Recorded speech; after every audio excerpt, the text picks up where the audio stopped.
حضرت ابو ذر کہتے ہیں کہ مجھے میرے خلیل صلی اللہ علیہ وسلم نے حکم دیا ہے، اور جن باتوں کا حکم دیا ہے ان کی تعداد 7 ہے۔ ابو ذر فرماتے ہیں امرنی بحب المساکین والدنو منہم، مجھے اللہ کے رسول صلی اللہ علیہ وسلم نے حکم دیا تھا کہ میں مسکینوں سے محبت کروں، میں مساکین سے محبت کروں اور ان کے قریب رہوں۔ آدمی جس کے ساتھ محبت کرتا ہے وہ پسند کرتا ہے کہ جس سے محبت کرتا ہے اس کے قریب رہے۔ بہن بھائیوں سے محبت ہو، والدین سے ہو، عزیز و اقارب سے ہو، تو آدمی ان سے ملنا بھی پسند کرتا ہے، ان کے پاس بیٹھنا بھی پسند کرتا ہے، اگر واقعتاً محبت ہو تو نبی علیہ الصلوۃ والسلام نے حضرت ابو ذر کو حکم دیا کہ غریبوں سے، مسکینوں سے محبت کرنی ہے، ان کے قریب رہنا ہے۔ غرباء اور مساکین کے قریب رہنا یا ان کا آپ کے قریب ہونا، یہ نبی علیہ السلام کی پسند کے مطابق ہے، اگرچہ ہمارے سٹیٹس کے منافی ہوتا ہے۔ آج کل غریبوں کے پاس اٹھنے بیٹھنے کو اور ان کے ساتھ رہنے کو، ان کو کمپنی دینے کو لوگ اپنے مقام و مرتبے کے منافی سمجھتے ہیں۔ الا ماشاء اللہ، اچھے لوگ تو ہر زمانے میں موجود ہوتے ہیں جو ان ہدایات پر عمل کرتے ہیں جو نبی علیہ الصلوۃ والسلام نے حضرت ابو ذر کو جاری فرمائی۔ ایک دعا میں بھی ہے کہ اللہم انی اسألک فعل الخیرات و ترک المنکرات و حب المساکین، اے اللہ میں آپ سے اس بات کا سوال کرتا ہوں کہ میں مساکین سے محبت کروں۔ اللہم انی اسألک حبک و حب من یحبک و حب عمل یقرب الی حبک، یا بعض حدیث میں یقربنی الی حبک۔ اے اللہ میں آپ کی محبت مانگتا ہوں، یعنی مجھے آپ سے محبت ہو اور اس سے بھی محبت ہو جو آپ سے محبت کرتا ہے، اور ایسے عمل سے بھی محبت ہو جو مجھے آپ کی محبت کے قریب کر دے۔ یہ نبی علیہ السلام کی دعا ہے، آپ بھی پڑھتے تھے اور آپ تعلیم بھی دیتے تھے۔ غرباء و مساکین جو دین و شریعت پر عمل کرنے والے ہیں ان سے اللہ محبت کرتے ہیں، اور امیروں سے 500 سال پہلے یہ جنت میں چلے جائیں گے، اور اگر غریب ہو کر بھی باغی ہیں اللہ رسول کے تو پھر یہ فضیلت نہیں ہے، اپنے عمل سے جنت جانے کا استحقاق رکھتے ہیں، لیکن دنیا میں غریبی کی زندگی گزاری ہے تو امیروں سے 500 سال پہلے جنت میں چلے جائیں گے۔ یہ اللہ تعالیٰ کی نیک مسکینوں غریبوں کے ساتھ محبت ہے۔ اللہ تعالیٰ نے قرآن مجید میں کئی مقامات پر یہ بات فرمائی کہ اے نبی، ان غریبوں مسکینوں کے ساتھ آپ ٹھہریں، ان کو اپنے پاس سے دور نہ کریں۔ ایک سے زیادہ مرتبہ اللہ نے یہ بات قرآن میں بیان فرمائی۔ آپ کے علم میں ہونا چاہیے کہ ہر زمانے میں نبیوں کے ماننے والے جو لوگ تھے وہ زیادہ تر غریب غرباء تھے۔ حضرت نوح علیہ السلام سے لوگوں نے کہا تھا کہ یہ جو بالکل حقیر سے لوگ ہیں نا، گھٹیا قسم کے، ان کو اپنے پاس سے اٹھاؤ پھر ہم آپ کی بات سنیں گے۔ مطلب ان کی موجودگی میں آپ کی بات سننا، ان کے ساتھ بیٹھنا، ان کے برابر بیٹھنا ہمارے سٹیٹس کے منافی ہے۔ سورۃ ہود میں تفصیل پڑھ کے دیکھ لیجئے اللہ تعالیٰ نے کیا فرمایا اس بارے میں۔ انہوں نے کہا میں یہ کام نہیں کر سکتا، اور میں یہ بھی نہیں کہتا کہ جن کو تم حقیر سمجھتے ہو اللہ کے ہاں بھی وہ حقیر ہے، کہ اللہ ان کو اپنے فضل سے نہیں نوازے گا۔ اللہ کی مہربانی ہے، جس پر چاہے وہ فضل فرما دے، میں یہ کام نہیں کر سکتا کہ تمہاری خوشنودی کی خاطر کہ تم قریب آنا چاہتے ہو میں ان کو جو پہلے آئے ہوئے ہیں اٹھا دوں اپنے پاس سے، یہ نہیں کر سکتا۔ یعنی آدم ثانی حضرت نوح علیہ السلام کے تذکرے میں بھی یہ بات ہے، اور آخری پیغمبر کے تذکرے میں بھی سورۃ انعام اور سورۃ کہف میں یہ بات آئی ہے۔ ایک آیت میں سنا دیتا ہوں آپ کو، وَاصْبِرْ نَفْسَكَ مَعَ الَّذِينَ يَدْعُونَ رَبَّهُمْ بِالْغَدَاةِ وَالْعَشِيِّ، اے نبی اپنے آپ کو روک کر رکھیے ان لوگوں کے ساتھ جو صبح و شام اپنے رب کو پکارتے ہیں، یریدون وجہہ، اس کی خوشنودی کے طالب ہے، رب کو راضی کرنا چاہتے ہیں، وَلَا تَعْدُ عَيْنَاكَ عَنْهُمْ، آپ کی آنکھیں ان سے تجاوز نہ کریں۔ اے نبی ان غریبوں مسکینوں سے جو اللہ کی رضا کے طالب ہیں آپ کی نگاہیں تجاوز نہیں کرنی چاہیے۔ یہ تجاوز کرنا کیا ہوتا ہے؟ غریب غربا یہاں ہے، نظر ادھر جا رہی ہے، آپ کی نظروں سے ہٹنے نہیں چاہیے یہ لوگ، نگاہ شفقت رکھیں ان کے اوپر، لا تعد عیناک عنہم۔ اور وہ جو کہتے تھے نا کہ یہ غریب لوگ ہیں ان پر ہی اللہ نے احسان کیا ہے، بھئی اللہ نے انہی پر احسان کرنا تھا نا جو اللہ کے شکر گزار بندے ہیں۔ الیس اللہ بعالم بالشاکرین،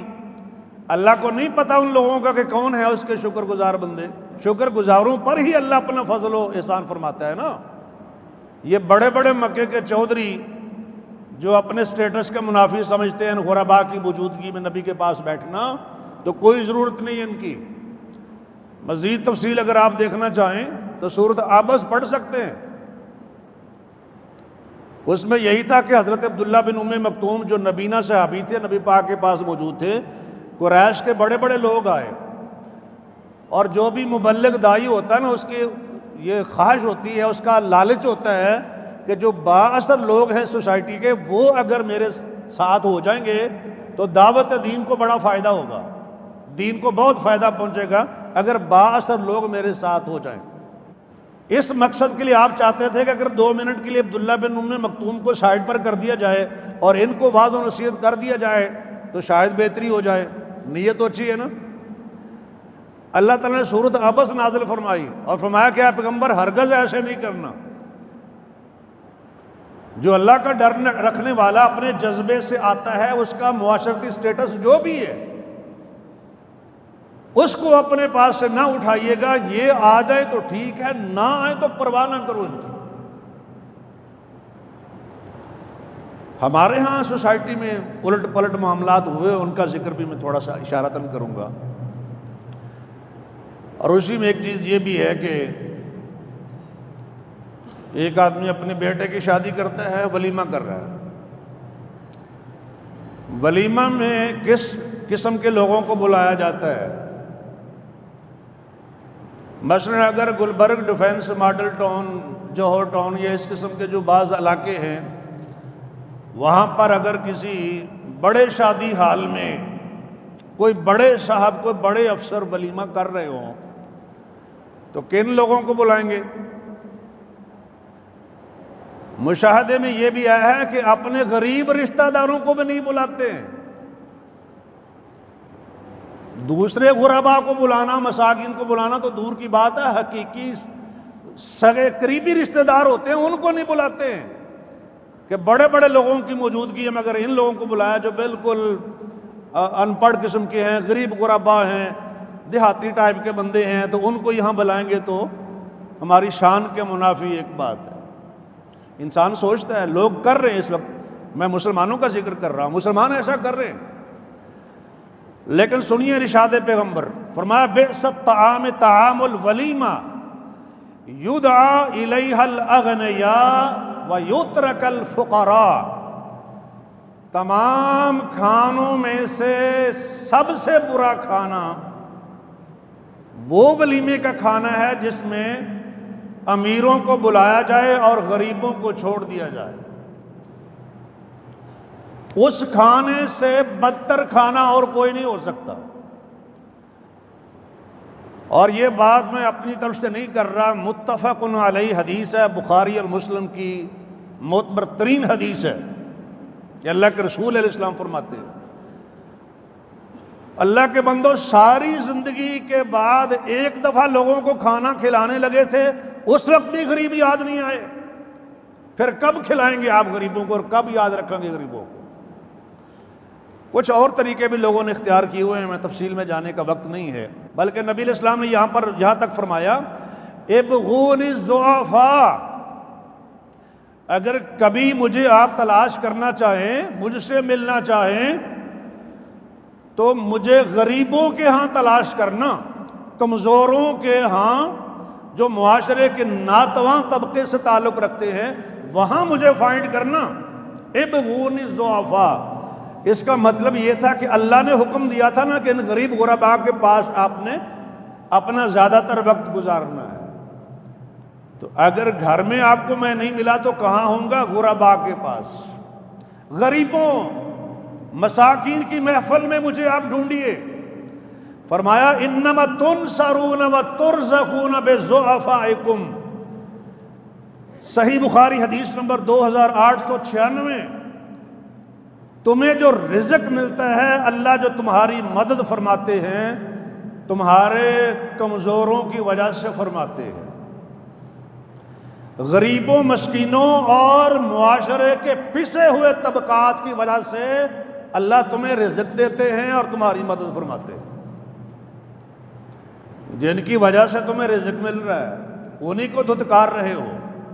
انہی سے نفرت کرتے ہو، انہی کو حقیر سمجھتے ہو، جن کی وجہ سے اللہ تمہاری ہیلپ کر رہا ہے، مدد فرما رہا ہے، انہی سے نفرت کرتے ہو۔ آپ نے مجھے حکم دیا کہ میں اپنے سے کم تر کی طرف دیکھوں اور اس کی طرف نہ دیکھوں جو مجھ سے اوپر ہے۔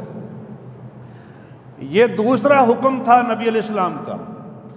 مطلب یہ ہے کہ جن کے پاس دنیا کی دولت زیادہ ہے، دنیا کے وسائل زیادہ ہیں، بڑے عہدے ہیں، اسٹیٹس بڑا ہے دنیا کے حساب سے، معاشرے میں ان کا بڑا مقام ہے، دنیا کی سہولیات زیادہ ہیں، امیر کبیر قسم کے لوگ ہیں، ان کی طرف نہ دیکھو۔ ہماری تو نظر ہی ادھر ہوتی ہے، وہ دیکھو نا جناب، اس کی سواری دیکھو، اس کا گھر دیکھو، اس کا سٹیٹس دیکھو، جناب لوگ کہاں پہنچ گئے ہیں اور ہم مسکین ابھی ادھر ہیں۔ فرمایا مت دیکھو۔ دو تین باتیں آپ دو چار جملوں میں سماعت فرما لیں۔ جب امیروں کی طرف دیکھیں گے تو آپ کے پاس جو اللہ کی نعمتیں ہیں ان کی طرف آپ کا دھیان نہیں جائے گا۔ نعمتوں کے کم ہونے کی وجہ سے آپ کو جو دنیا میں مشکلات ہیں نا ان پر پھر آپ صبر بھی نہیں کر سکیں گے۔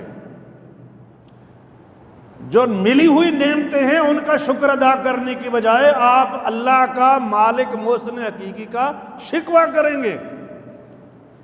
اگر اوپر دیکھیں گے، امیروں کی طرف دیکھیں گے تو پھر یہی کچھ ہوگا، اور اگر اپنے سے زیادہ غریب جو ہیں ان کی طرف دیکھیں گے تو پھر آپ کو صبر بھی آئے گا، نعمتوں پر شکر بھی آپ کریں گے، اور آپ کو دنیا میں جینے کا حوصلہ بھی پیدا ہوگا۔ یار ہم اللہ کی بے شمار مخلوق سے بہتر ہیں۔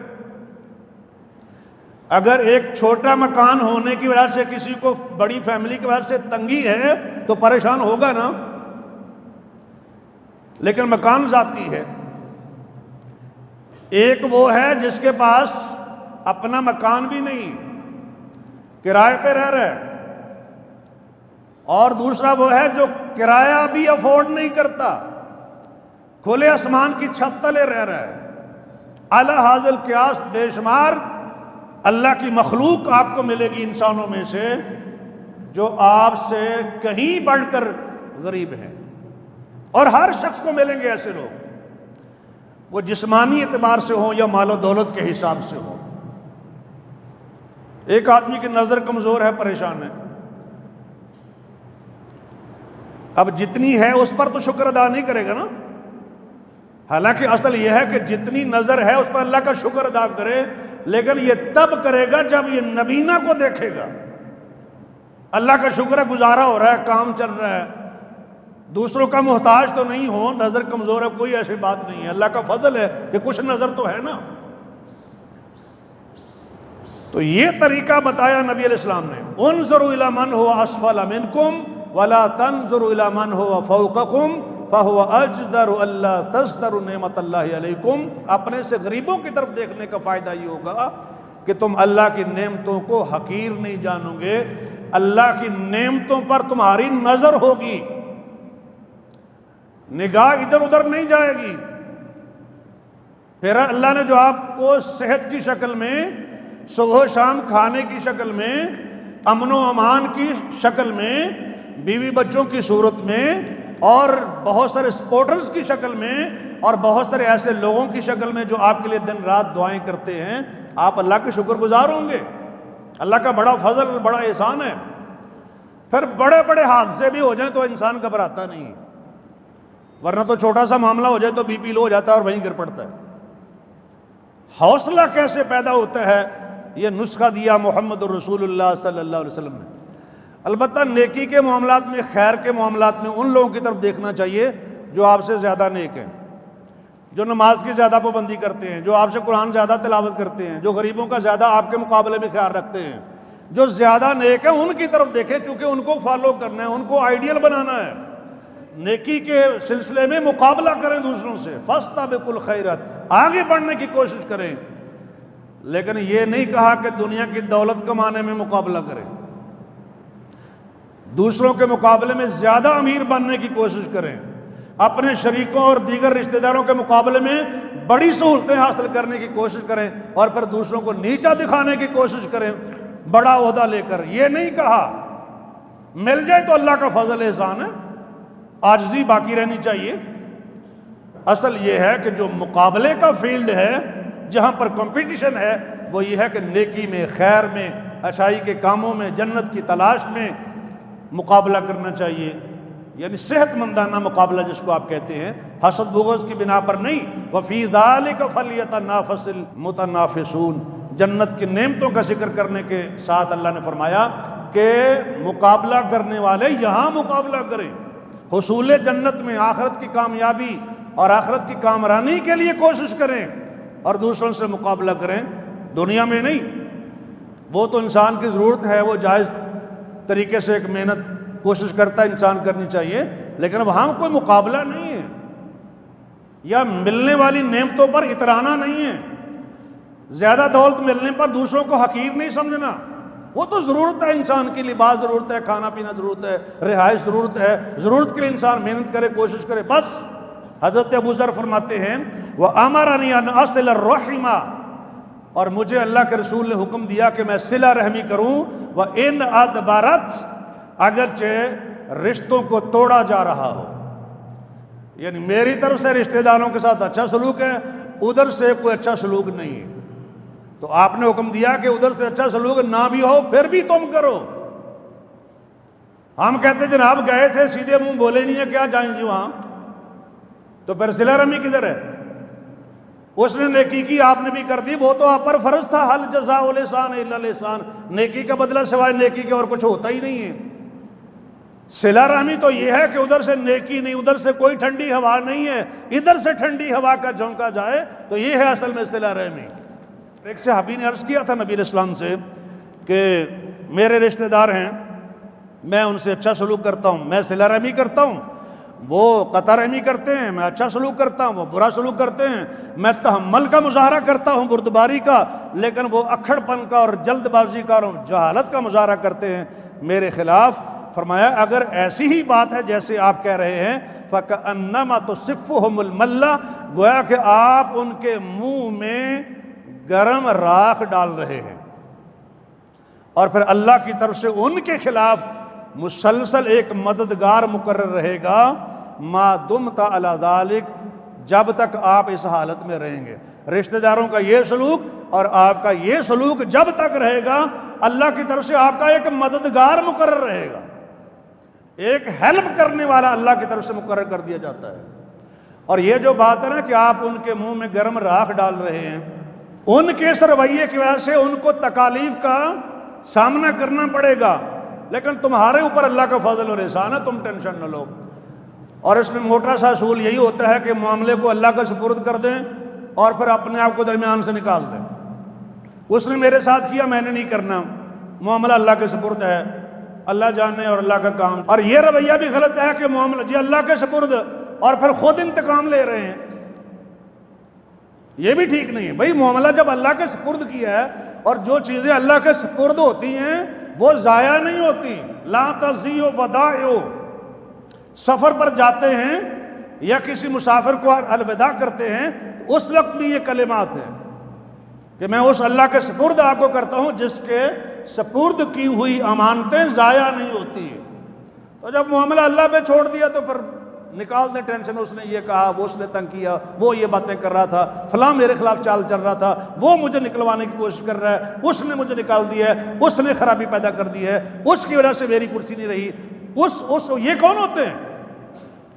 اللہ نے جب تک آپ کو نعمت دینی ہے دنیا کی کوئی طاقت نہیں چھین سکتی، اور جب اس نے واپس لینی ہے تو کوئی نہیں دے سکتا۔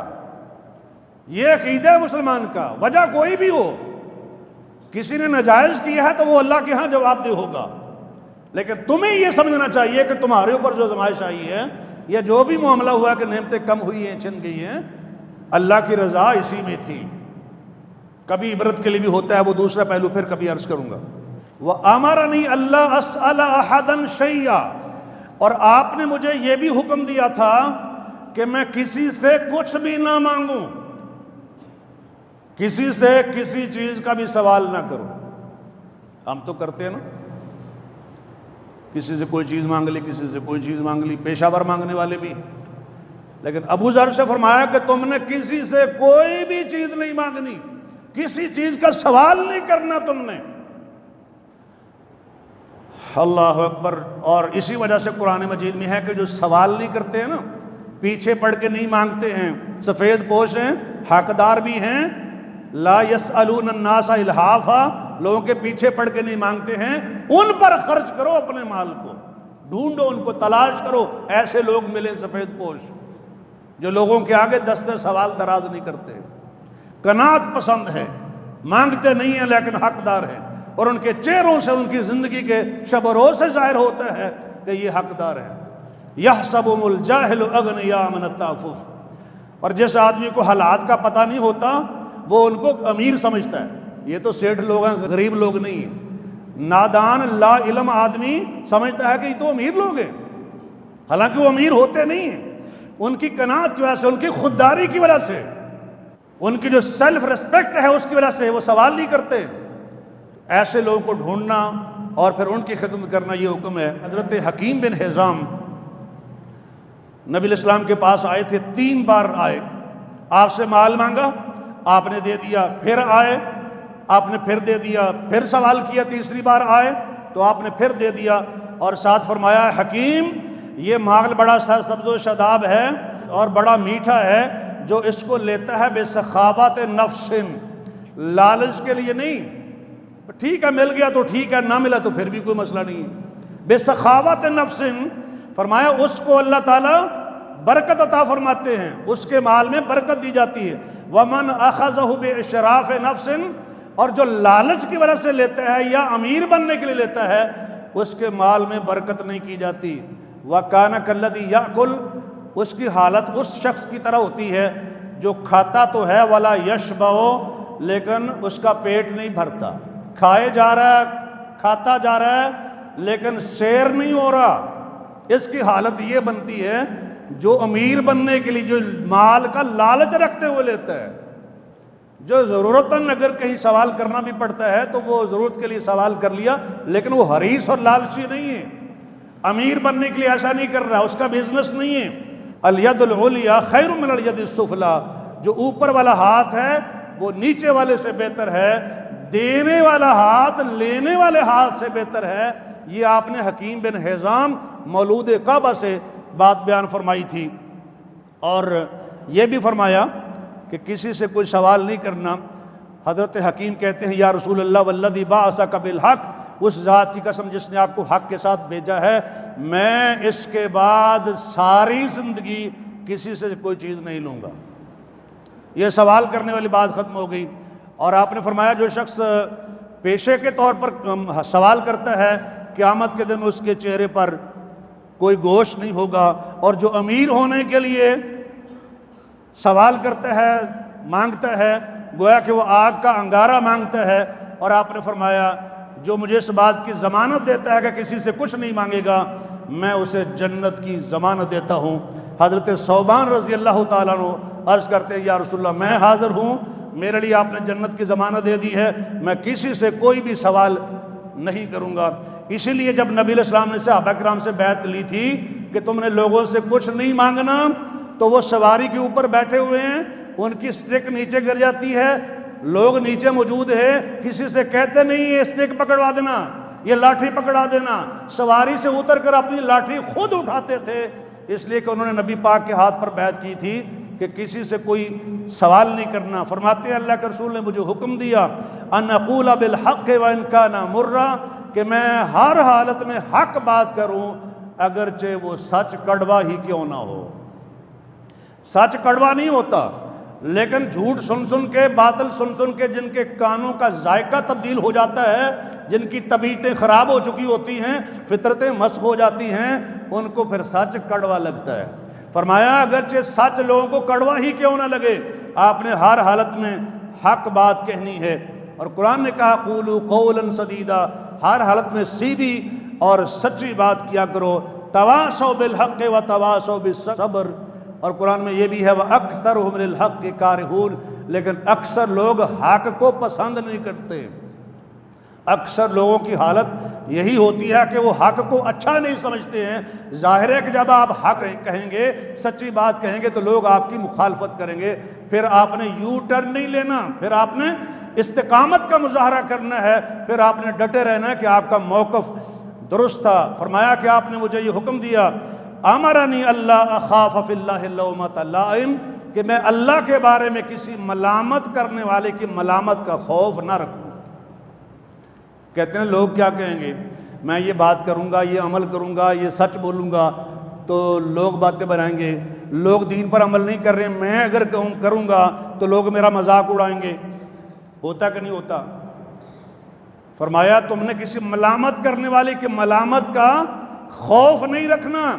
اور قرآن میں بھی کہا گیا کہ جو اللہ کے پسندیدہ بندے ہیں ان کی حالت یہ ہوتی ہے کہ وَلَا يَخَافُونَ لَوْمَةَ لَائِمٍ۔ یہ بات اللہ تعالیٰ نے سورۃ المائدہ کی آیت نمبر 54 میں فرمائی، تم اگر دین چھوڑ دو گے تو اللہ ایسے بندوں کو لے آئے گا جن کی بہت سی صفات میں سے ایک صفت یہ بھی ہوگی کہ وہ کسی ملامت کرنے والے کی ملامت کا خوف اپنے دل میں نہیں رکھیں گے۔ اور آخری بات جو نبی علیہ السلام نے حضرت ابو ذر سے فرمائی 7ویں نمبر پر، فرمایا وَأَمَرَنِي أَنْ أُكْثِرَ مِنْ قَوْلِ لَا حَوْلَ وَلَا قُوَّةَ إِلَّا بِاللَّهِ، اور آپ نے مجھے حکم دیا کہ میں لا حول ولا قوت الا باللہ یہ زیادہ پڑھوں،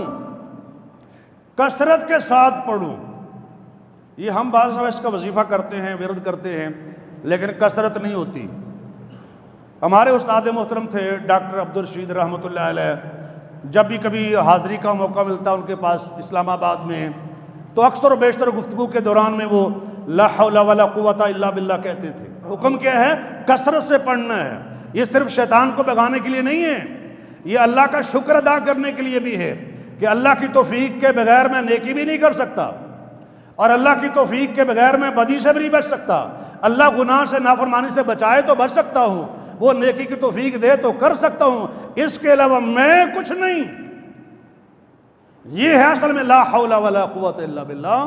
اللہ جو میری زبان سے نکلوا رہا ہے، اللہ نے جو مجھے علم دیا ہے، میں روزے رکھ رہا ہوں، میں اور نیکی کے کام کر رہا ہوں، صدقہ خیرات کر رہا ہوں، بڑے بڑے اچھے کام کر رہا ہوں، وہ میرا کمال نہیں ہے۔ لا حول ولا قوت الا باللہ، یہ تو اللہ کا فضل ہے اور اللہ کا احسان ہے، اور یہ کثرت سے پڑھنا چاہیے، اس سے عاجزی اور انکساری پیدا ہوتی ہے۔ نبی پاک علیہ السلام فرماتے ہیں یہ عرش کے نیچے جو خزانہ ہے نا،